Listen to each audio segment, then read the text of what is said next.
మీ ఇంట్లో జరిగిన ఏషాలు బయట వాళ్ళకి చెప్పకండి.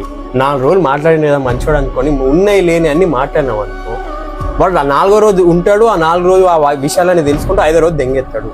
లేదా వాడు ఏదో దగ్గర ఆ విషయాలని వేరే దగ్గర షేర్ చేస్తాడు.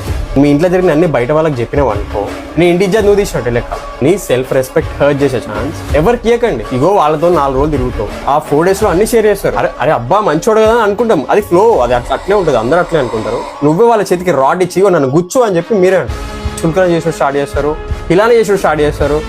10 మందికి ముందు మీ ఇజ్జత్ తీసే ఛాన్సెస్ వాళ్ళకి ఇచ్చినట్టు అవుతుంది. షేర్ చేయండి. ఎవరైతే వాళ్ళు మీతో చిన్నప్పటి నుంచి ఉన్నారో, చాలా క్లోజో, చిన్నప్పుడు నీ కష్టాలు అన్ని చూసిన వాళ్ళతో అన్ని మళ్ళీ షేర్ చేస్తారు. దారిలో వచ్చిన వాళ్ళు దారిలోనే పోతారు. ఎవరిని గుడ్డిగా నమ్మేసి షేర్ చేయకండి. మన ఇంట్లో విషయాలు మన దగ్గరనే ఉండాలి. ఎవరికి చెప్తున్నామో అది చాలా సోచాయించి చేయాలి.